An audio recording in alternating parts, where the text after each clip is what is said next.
Hello, dwellers, and welcome to the basement and Happy New Year.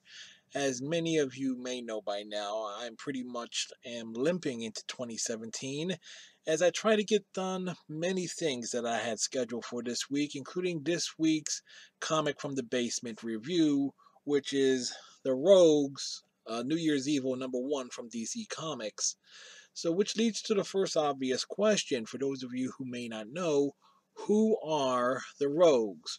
Well, they are basically the blue collar criminals of the DC universe that would rather just commit minor crimes, minor robberies, and such instead of taking over the world. Uh, the rogues mostly consist of villains that are associated with the Flash, characters like Captain Cold, the Mirror Master, Top, Heatwave, Trickster, Weather Wizard, the Pied Piper, Golden Glider. As a matter of fact, if you've watched the Flash on the CW, many of these names are obviously familiar to you at this point in time after 3 seasons, plus Legends of Tomorrow and Arrow, and so on. Now, their first appearance as a team, the initial uh, Rogues Gallery, if you will, versus the Flash, was back in the Flash #155, way back in September of 1965. Over the years, the team has seen many members come and go, and by the mid late 90s, particularly in the more modern era of the 2000s, there's been a firm status quo established. There is a moral code associated with the Rogues in terms of a code of conduct between members, and when needed, depending on their best interest, of course, on the story, they have acted as heroes, anti-heroes, but heroes.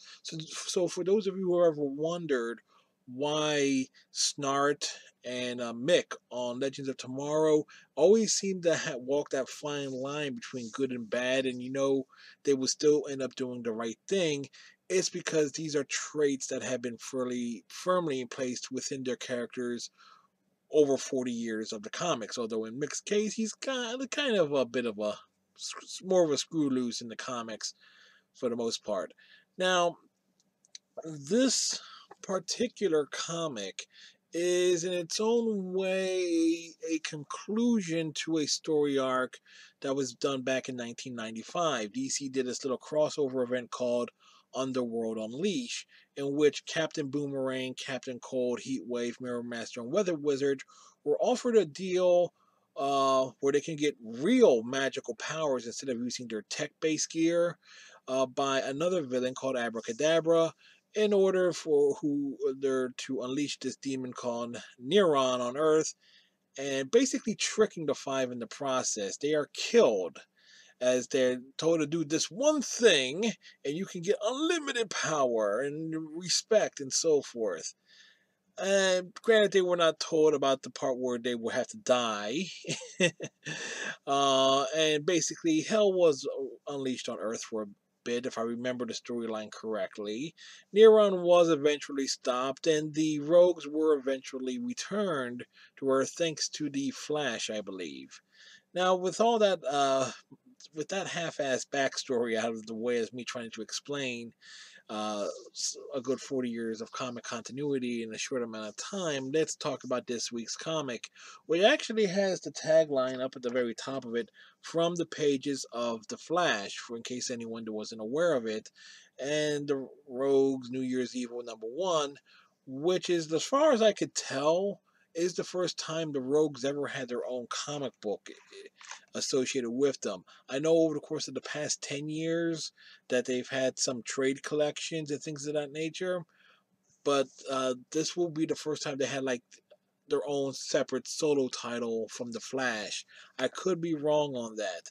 Now, as far as the New Year's Evil tagline goes, back in 1998, DC did I guess it was called a fifth week event when 8 issues released throughout the year. I guess on the fifth week or months when there was like a fifth Wednesday or something or other, where they would have a story featuring one of the villains. It could be the Rogues, Darkseid, Gog, Prometheus, and a few others.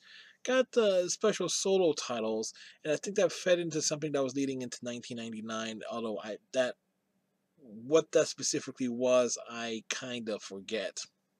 So I do apologize for that. Now, what's the story of this particular comic here? As you see some of the scans of the book flash by on the screen here, this particular issue takes place after the Three of a Kind storyline crossover between the Flash, Green Arrow, and Green Lantern. And this individual story itself is called Men and Gods. The comic sees Captain Cold, Mirror Master, Heatwave, Captain Boomerang, and Weather Wizard breaking into a temple of Mesta in some forgotten little kingdom land, what have you.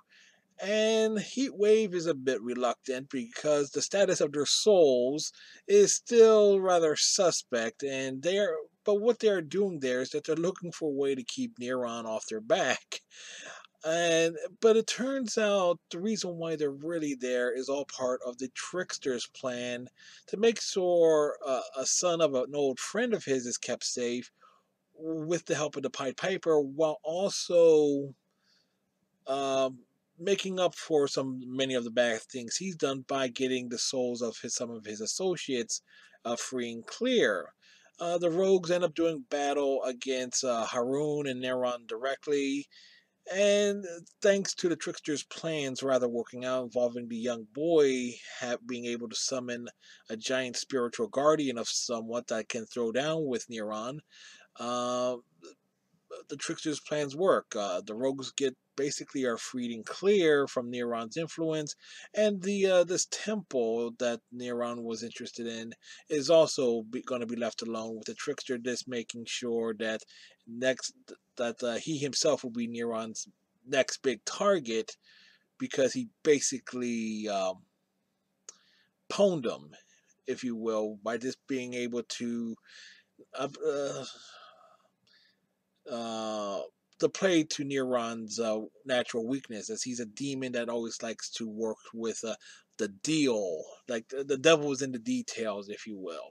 So it's a fun little story. So that brings me to the verdict.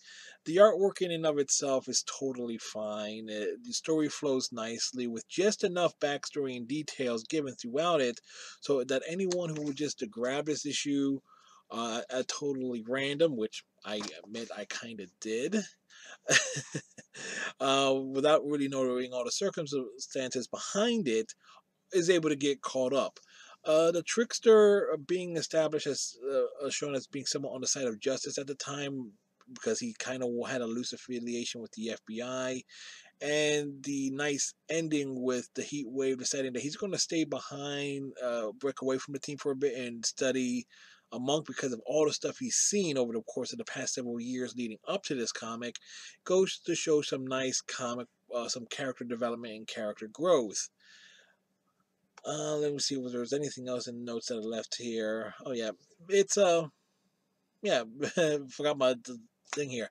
That it's a light, easy read, and wraps up details of a storyline that started several years prior. So this was basically the end of a story that I ended up reading. Anyway, so coming up next time in the basement, hopefully on its normal day of Thursday, the next comic book will be, we'll go back to Tank Girl and wrap up our look at the karaoke three-parter. It will be Tank Girl karaoke number 3. That hopefully will be up on Thursday of this week, without me having to end up back in the hospital again. So, fingers crossed. So, coming up in the basement between now and then, I'm going to attempt to do uh, the Black Mirror, watch the episode recap, review things throughout today as we count down to 2017. So I got 4 episodes, which it should be doable.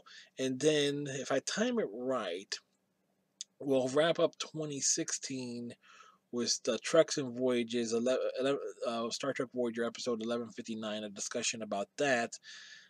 Hopefully, that'll be put up right before midnight. So that's my plans for today, my friends. And of course, you know you are my friends. So till later on, have yourselves a great New Year's Eve.